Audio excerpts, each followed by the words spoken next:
Welcome to this week's special Harness Racing Alumni Show. I'm Freddie Hudson, and I'm here with Strayed Martin and Bob Marks. On this week's special show, we have brought together some of Larry Rolla's good friends. We wish to let him know that we are thinking about him, we wish him well, and we are sending our prayers. He is very much loved and well respected as he battles some of his health issues. I also will say that the Harness Racing Alumni Show is now in its 9th year, and going back to the year 2018, Larry was our first guest. The Harness Racing Alumni Show with your hosts, Freddie Hudson and Strayed Martin. On this week's show, some of Larry's friends, along with Strayed, Bob, and myself, that are joining us today with some uplifting words for Larry. The participants are Joe Ricco Jr., Joe Guarino, Bill O'Donnell, Donald Dancer, Mike Lachance, Ron Vercesi, Sal DeMario, Greg Peck, Anthony DeChiaro, and Edward Delauro. Okay, so anyhow, I'll just start off. I'll just start off. I go back with Larry to a time of me being about 9 or 10 years of age. When my dad had put Larry down to qualify a horse.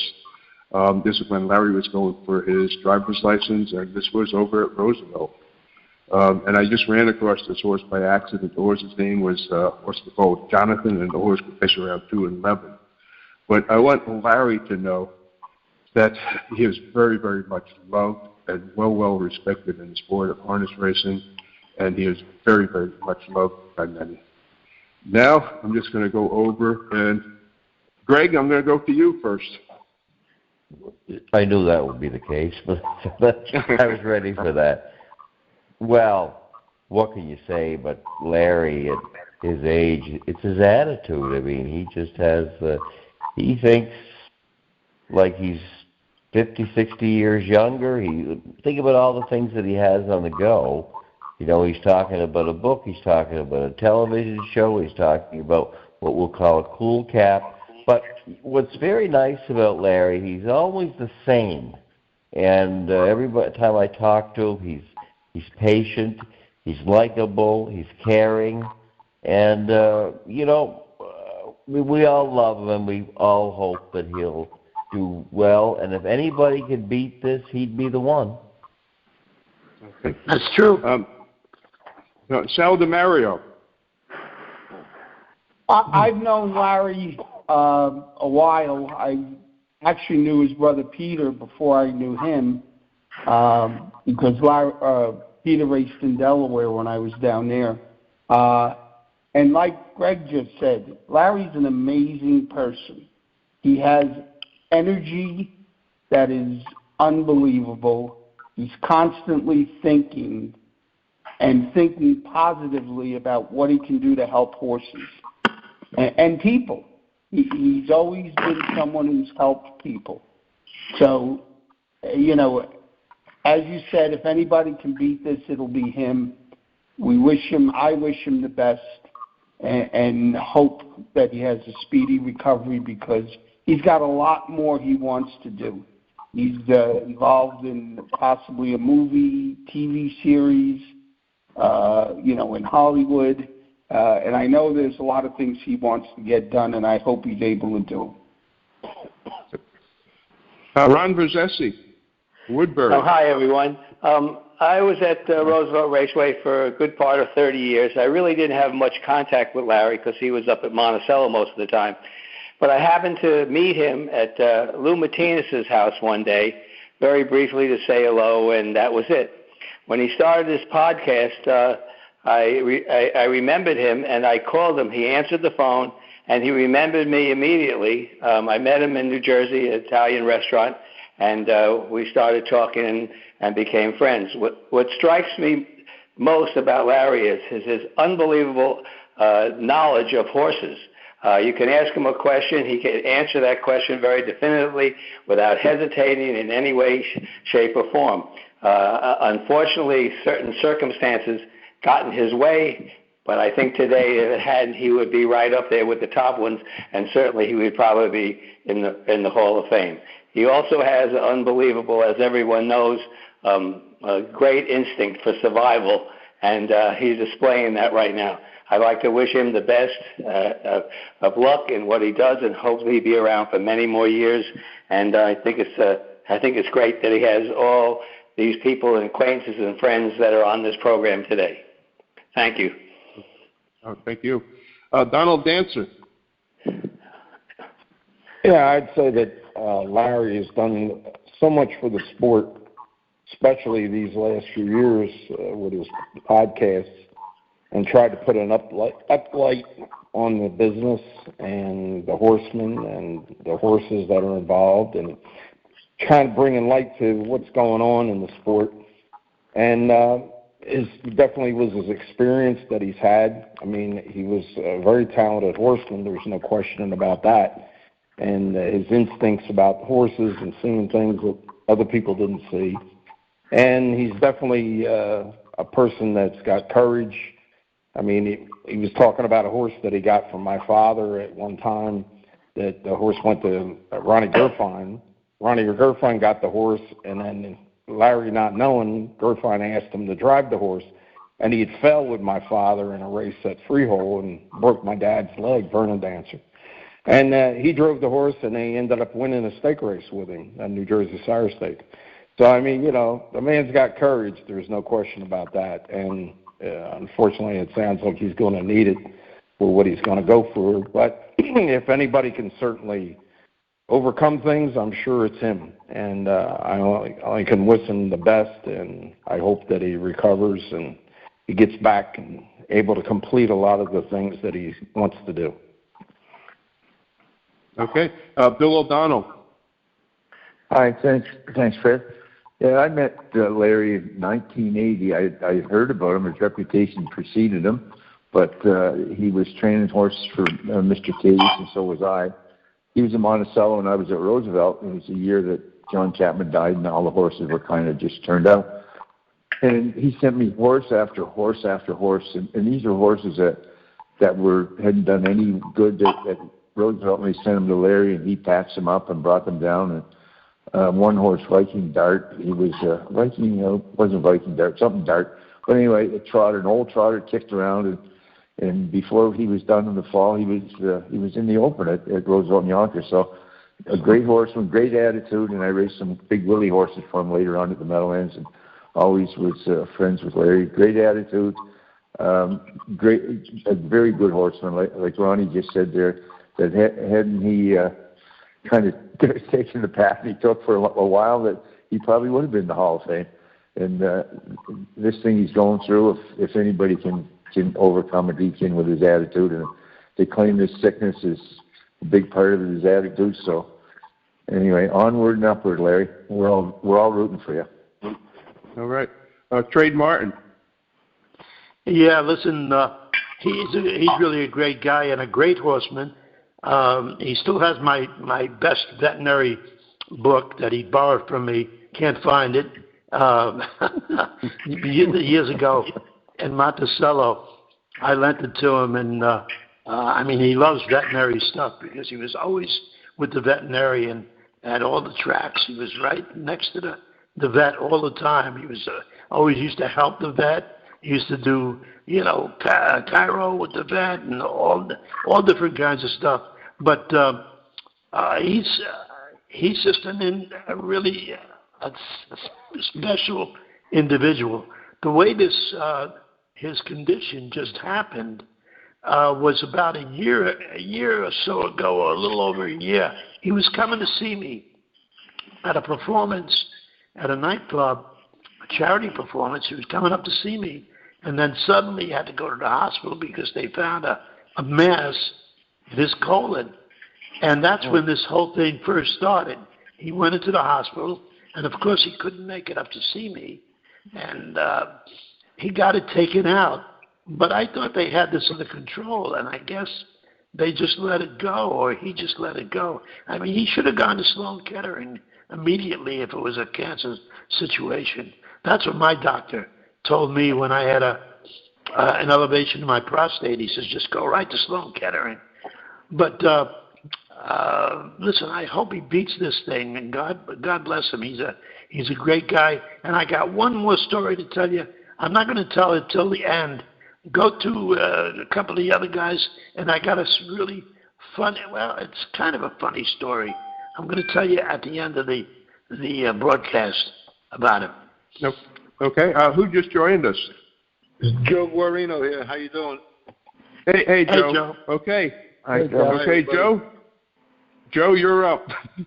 I'm up. Well, that was quick. Yep. Okay. All I could say about Larry is, I really didn't know Larry well until the last 2 years when I spoke to him and he asked me to become on his podcast. And all I heard about Larry was the negative things from years and years ago. And that's really all I knew about him.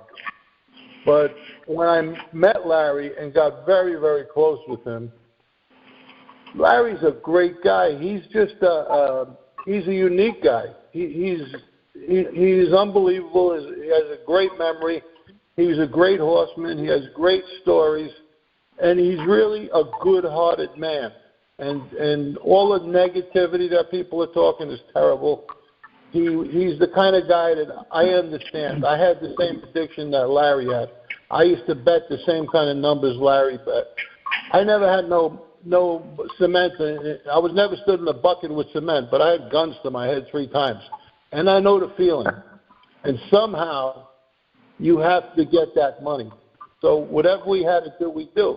Even though it wasn't in our character, we did it because we were dealing with serious people. This wasn't $200 and $300. This was $200,000 and $300,000 at a time. And it got to a point where, you don't mess with these guys too much.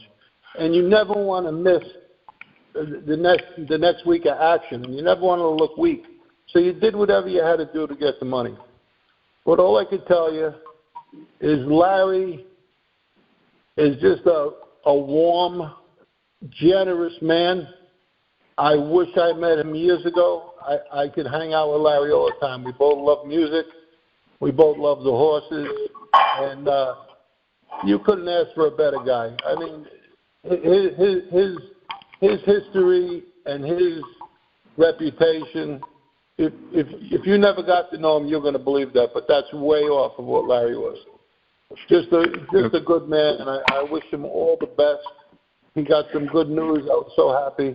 It's to a point that he's like family to me now. I mean, I speak to him 3-4 times a week, and we just became very close. And I'll always consider Larry a true friend. And that's okay. All I have to say. Okay. Is there anyone I missed? Me. Who's me? Anthony. Okay, I didn't know you were on here, Anthony. Anthony DeChiaro. Hey, all right, I know Larry from the early 70s. Him and my Uncle Con Errico had some dealings together, as everybody probably knows. I'm not going to say what a great horseman he is because everybody did a fantastic job doing that. I just wrote a little something to Larry I'd like to read, and it goes like this. Larry, I just wanted you to know how deeply loved you are. This fight you're in is tough, but then again, so are you. You fought battles all your life, and when you thought you were fighting a losing battle, you came out on top. You're a fighter, Larry. That's just how you're wired. Even on the hardest days when you feel tired, discouraged, or overwhelmed, you're not alone. Jesus walks with you in every moment. He sees your strength, your fears, your courage, and your heart. When you don't feel strong enough, He is your strength. When you feel uncertain, He is your peace. When the road feels long, He carries you. Remember that nothing, not fear, not pain, not this diagnosis can separate you from His love. There is hope here. There is purpose here. And there are so many people standing beside you. I know you said to save your prayers for some young kid, but that's not happening. We are praying for you, believing in you, and loving you through this. You are stronger than you think, braver than you feel, and more supported than you know. One day at a time, one breath at a time. God's got you, and so do we. Very nice. Anthony, that was great. I think you missed your calling. Yeah. That was beautiful. Very nice, Anthony. Good. Thank you. Thank you. Hi, Ron. Hi, Ann. Hi, Joe. How are you? This is Freddie. And I also wanted to say that I heard from Dina Albrano yesterday, and she is helping Larry through the medical situation and coordinating all that for him and making sure he gets to his appointments. They had the Zoom meeting that lasted for an hour with some alternative cancer places, and she did say that he is going to the Bahamas for the cancer treatment down there. So I just wanted to add that out there and give a shout out to Dina on that. Have I missed anyone else? Somebody rang in. Somebody rang in. Is Michael Lachance on yet? Michael Lachance, yes. He's going to come on. Yes, I'm in. I'm on. Okay. Hey, Mike. Hey, Mike.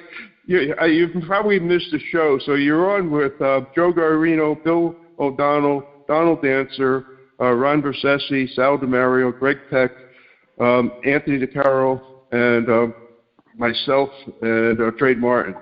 But Mike, you're up.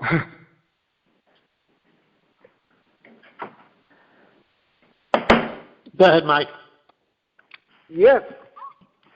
Well, I know I didn't see any show that with all you guys on. So whatever I know is what the Joker called me yesterday and told me about that you're gonna have a conference there. Is everybody on online there right now? Yes. Yes. Yeah.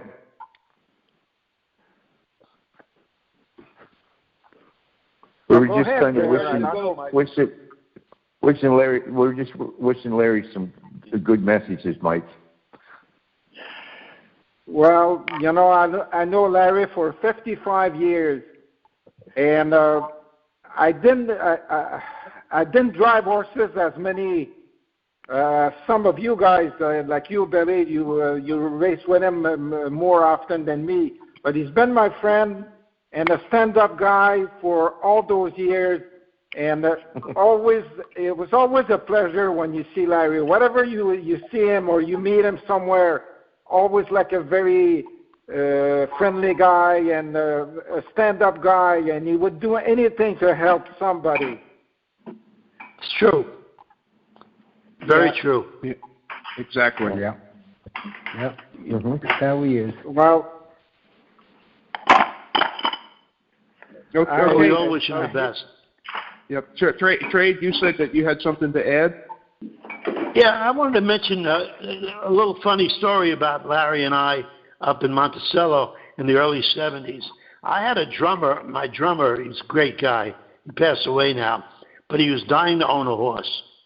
So, and I didn't want any owners with me. I only wanted to own my own horses because I didn't want anybody to be calling me and telling me what to do or telling me what not to do. So I would just have my own horses, basically.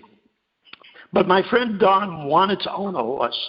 So I saw a horse that I thought could be claimed and would be good. And I said, Don, I got a horse for you. If you want to claim this horse, and you'll have to, get your license and sign up and everything. I said, well, claim this horse. It's $2,500 claimer, and you're going to own him just for a week. You're going to be the shortest owner of a horse ever in harness racing if you get this horse, because he's going to get claimed the next start. He's going to win and get claimed the next start. So he wins that night. Don we claimed the horse for Don. And I had the horse in my barn, and I asked Larry, I said, because he was a pacer, I didn't want to drive him. I said, Larry, will you drive this horse? He said, yeah, I'll drive him. He said, yeah. I said, listen, he should win easy. We put him basically in the same class. I said, he should win easy, Larry, but I want you to drive him. And he said, no problem. So anyway, the race comes up. It was a week later, and Don and I come to the racetrack. Well, I'm in the paddock, and Don comes to the racetrack, and I said, you're going to be the quickest owner of a racehorse because this horse is going to get claimed tonight right back. So Larry's on his horse. They go away from the gate. And before the race, Sadowski had left some extra help for this horse, and because we wanted to make sure he was going to win. And Larry, you have some extra help. Yeah, extra help. Yeah. That's what Judge Sadowski used to. Georgie Sikalai used to always call it extra help. We gave this horse extra help. So anyway, we gave this horse a little extra help. So Larry gets on this horse, and I'm in the paddock, and I'm watching the race, and he's got the lead all the way up to the middle of the stretch. In the middle of the stretch, he hits a wall, and he finishes last. Now this horse, we won of 6-5. He's supposed to win. So anyway, he doesn't win, but he gets claimed back, like I said. And my friend Don was the quickest horse owner. He never owned another horse after that, ever in harness racing. Yeah, so that's the story I have with Larry. And Larry said, I don't know what happened. He just quit. He just didn't want to go. He said, I couldn't do anything. It must have been the last race. Well, there's so many people. That's that story. So many people said things about Larry Rolla, but nobody. They always talk like him. That he's a gambler. He was a race fixer. He's this and that. Nobody knows. I shouldn't say nobody. I know there's some people. What kind of generous person was a generous person. He would do anything to help somebody. Yeah, true. That's true. A good-hearted guy, and and exactly right. But not only that, he had a meticulous barn. He had such a clean, beautiful barn. That's another thing. A great horseman. He knew about horses. He understand horses. There, he was just a as a driver. He was a good driver, but I don't think he was like a John Campbell or a Bill O'Donnell. But he was a decent driver. But as a horseman, top of the line. Absolutely, yeah. And he had my veterinary handbook. Well, one of the stories, Joe Ricco was supposed to come on, but I guess he couldn't make it. Oh, yeah. But Joe Ricco had this story where when Larry was selling all his equipment and stuff and going out of business, up in Monticello, people were coming up to the barn to buy equipment and stuff like that. And so Joe went up there and he picked up a pair of knee boots and maybe some shin boots or something like that. And so Larry looked at him and says, Joe went up to him and says, how much is this? And Larry says, keep them. You guys are broker than me. He was always ready to give a shirt to somebody that was cold. Yes, he would. He had a friend of mine, Jerry Canarelli, he knew Larry really good. He was from New York, but worked for Gagliardi. And he said they went to a restaurant or a nightclub one night, and Larry, he takes 5 or 6 of them down there, and he's going to get the check and everything. And this waitress was waiting on him, and he was quizzing her up, and she was giving him a little bit of a hard luck story. She had 2 kids, and that's why she was working stuff. Well, the bill was $200. He gave her a $1,000 tip. So that's Larry Rolla in a nutshell. Wow. Mm-hmm. Yeah. Generous to an extreme, huh? Yeah, he was. Yeah, he outdid Benny Webster that night. Because Benny would have bought her a house. And a Mercedes.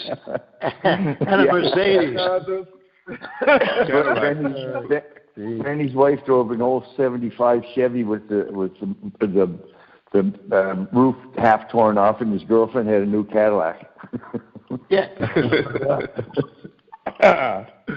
He came up to me. Benny came up to me at the club one night, and he's whispering in my ear. He goes, I'm playing the piano and singing, and he's whispering in my ear. He goes, yeah, my wife left me. I lost all my money, so I wrote this song called Money's Gone, She's Gone. What a good song. But Benny, I give Benny the credit that I wrote that song for him. It's on one of my albums. Oh, yeah? But, yeah, he's a good guy. Yeah, Benny was good. But God bless Larry. Listen, Larry was a stick out, really. Yeah. Yep. Yeah, he was so. Our prayers are with Larry. Yeah, absolutely. For sure. Yeah. And Freddie, thanks for doing this. This was really good. Yeah, thank you. Yeah. They're making Very sure good. It's the least I can do. Least I can do. Yeah. Well, thank you, guys. With that, I'm going to close the show out. I want to thank, I'm just going to go first name, Joe, Bill, Donald, Mike, Ron, Sal, Greg, Anthony. I want to thank all of you for joining us today. And a big shout out to Larry. Larry, we all love you, and we all wish you the best. Yeah, for sure. He's going to be all right. He's going to pull through this. For sure. Yeah, he is. He's too tough. He's too tough. They wouldn't have taken him to the Bahamas. And thanks for doing this, Freddie. Yeah, thank you. You guys are welcome. You guys are welcome. When is this going to Bye, guys. Okay, guys. Take Bye-bye. care, Mike. It'll be on over the weekend. Everybody. It'll be on over the weekend. Watch it over the weekend. All right? Okay. Great. All Take right. care, everybody. Bye. All right. Be looking forward to it. All right. Bye-bye now. That's a wrap for this week's special show. We wish to thank Larry's friends that joined us today: Bill O'Donnell, Mike Lachance, Donald Dancer, Joe Guarino, Ron Vercesi, Sal DeMario, Greg Peck, Anthony DeChiaro, Edward Delauro, and Joe Ricco. Thank you, guys. The Harness Racing Alumni Show